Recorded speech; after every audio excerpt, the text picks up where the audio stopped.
3 choses que tu dois savoir avant de te remettre en couple.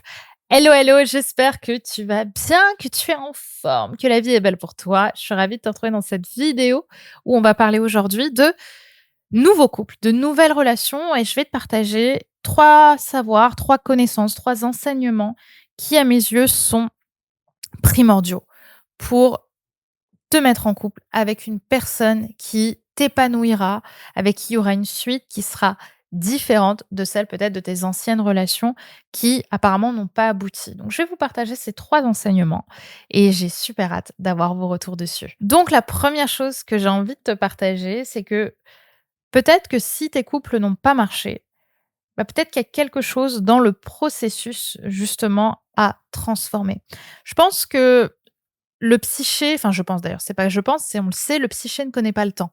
Donc si tu fais la même erreur ou que tu as le même problème depuis 15 ans, bah, c'est pas parce qu'on arrive à 15 ans que ça s'épuise. Tant qu'on n'a pas travaillé et transformé quelque chose qui nous fait du mal, qui, nous empêche de réussir nos relations, eh bien, tant qu'on met pas de conscience dessus, ça ne marche pas. Ça va continuer à être épuisant et à être répétitif pour vous. Donc, je vous invite vraiment à vous poser les bonnes questions, à vous dire: quelles sont les raisons pour lesquelles aujourd'hui tu veux te mettre en couple? Pourquoi est-ce qu'aujourd'hui c'est important pour toi de te mettre en couple? Et surtout, et là ça va être plus challengeant, quelles sont les allez, je sais pas, les 10 raisons pour lesquelles tu pourrais fuir le couple? Pourquoi est-ce que le couple c'est nul? Pourquoi est-ce que le couple ça pue? Pourquoi est-ce que c'est chiant d'être en couple?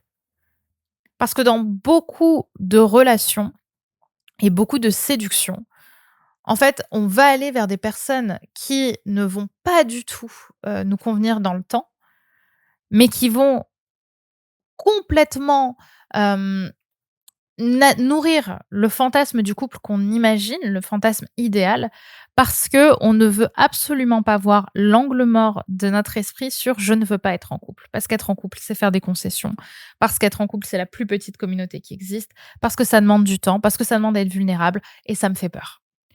Donc, on va pas du tout mettre en conscience les désavantages d'être en couple. On les enferme, on les met à double tour, on les verrouille pour surtout pas voir pourquoi on veut pas être en couple. Donc, on va aller vers des relations qui vont se foirer parce qu'on n'est pas venu reconnaître que être en couple, ça nous fait peur. Et donc, avant de te remettre en couple, c'est peut-être important que tu fasses ce travail de conscientisation de pourquoi est-ce que le couple me fait peur. Être vulnérable avec toi sur ce sujet et pas te laisser, complètement noyer ou alpaguer par: «Non, non, il faut que je sois en couple, j'ai peur de finir seule, si, ça, ça, ça, ça». C'est normal que le couple, ça fasse peur. C'est normal qu'être vulnérable, ça fasse peur. Parce que ça fait peur, encore une fois, d'être vulnérable. C'est extrêmement insécurisant pour notre survie, pour notre féminin, de se montrer nu à tous les sens du terme à un homme. Donc oui, c'est insécurisant. Et il faut apprendre à dépasser ça. Mais la première étape, c'est comprendre que oui, ça nous fait peur. C'est se dire: «OK, j'ai peur d'être en couple, mais au moins je l'accepte et oui, je vais le dépasser et oui, je peux faire des rencontres tout en ayant peur d'être en couple» parce que tout ça se transforme avec le temps. C'est thérapeutique aussi ces rencontres. Mais déjà, je mets ça aussi en avant. J'ai un niveau de conscience qui augmente, qui fait que du coup, je vais pas auto-saboter les relations que je vais pouvoir créer ou les hommes qui vont m'attirer. Le deuxième point, c'est un travail un peu différent, c'est un travail un peu plus de deuil, heu, sur l'homme avec lequel on veut être, qui parfois correspond surtout à l'homme avec qui on a été dans le passé. L'enseignement pour moi, c'est que ton prochain copain ne pourra pas être comme l'ancien.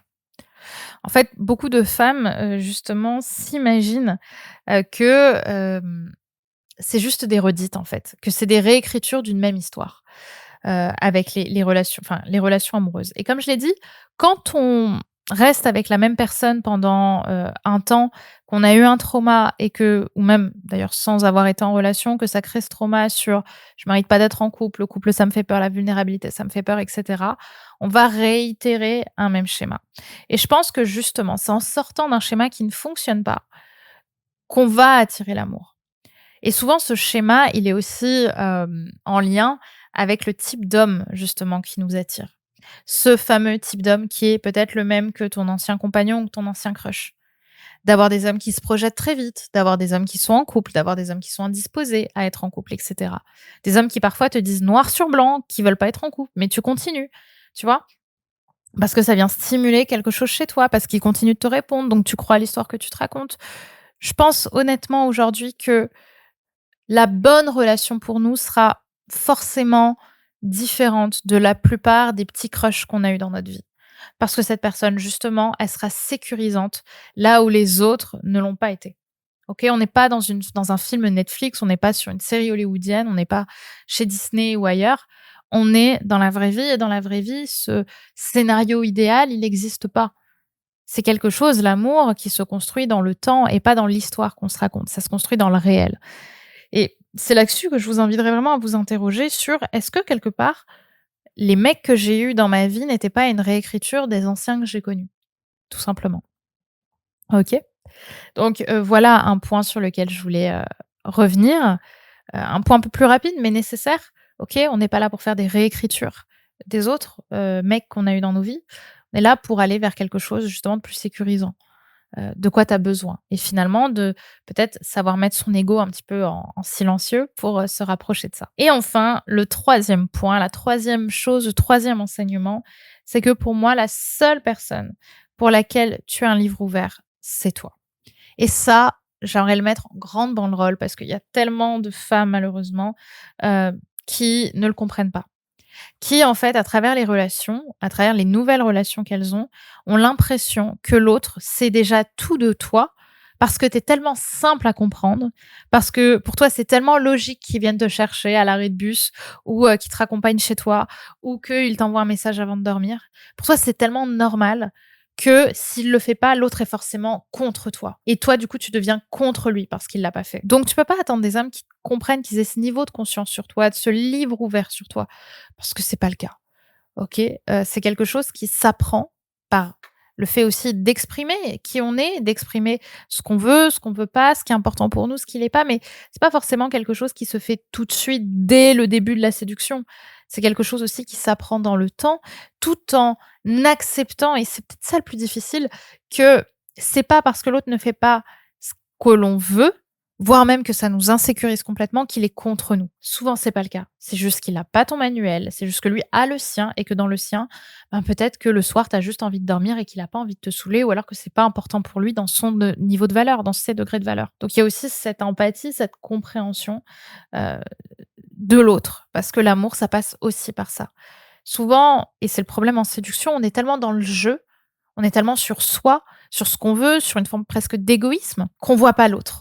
Qu'on voit pas l'autre apparaître devant nous. On est juste dans l'histoire qu'on veut se raconter, sur l'histoire qu'on veut avoir et pas sur l'autre et sur qui il est et sur sa propre interprétation du monde. Parce que finalement, cette relation qu'on va construire ensemble, c'est un voyage et c'est ça qui est important. Donc voilà ce que je voulais vous partager dans cette vidéo sur ces sujets autour, de se remettre en couple, sur comment on arrête de faire ce qu'on a fait jusqu'à présent pour que cette fois-ci ça marche, pour que la prochaine fois ce soit différent. Je dis pas que ce soit la bonne parce que j'aime pas trop dire ça, mais que ce soit différent pour vous. Je pense que c'est vraiment ça qui fait sens.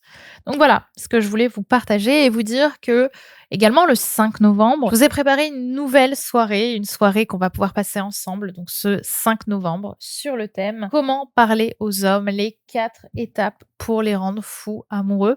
On va justement parler de ça beaucoup plus en profondeur. Vous savez, c'est en général, ça fait 20h, 21h, donc je reste au moins 1 heure à vos côtés à vous faire un cours vachement poussé sur les relations hommes-femmes, sur la séduction, sur la psychologie masculine, sur vous, que vous alliez mieux, que vous déployiez tout votre amour et qui touche les hommes aussi. Donc vous allez voir qu'on va avoir de belles choses ensemble.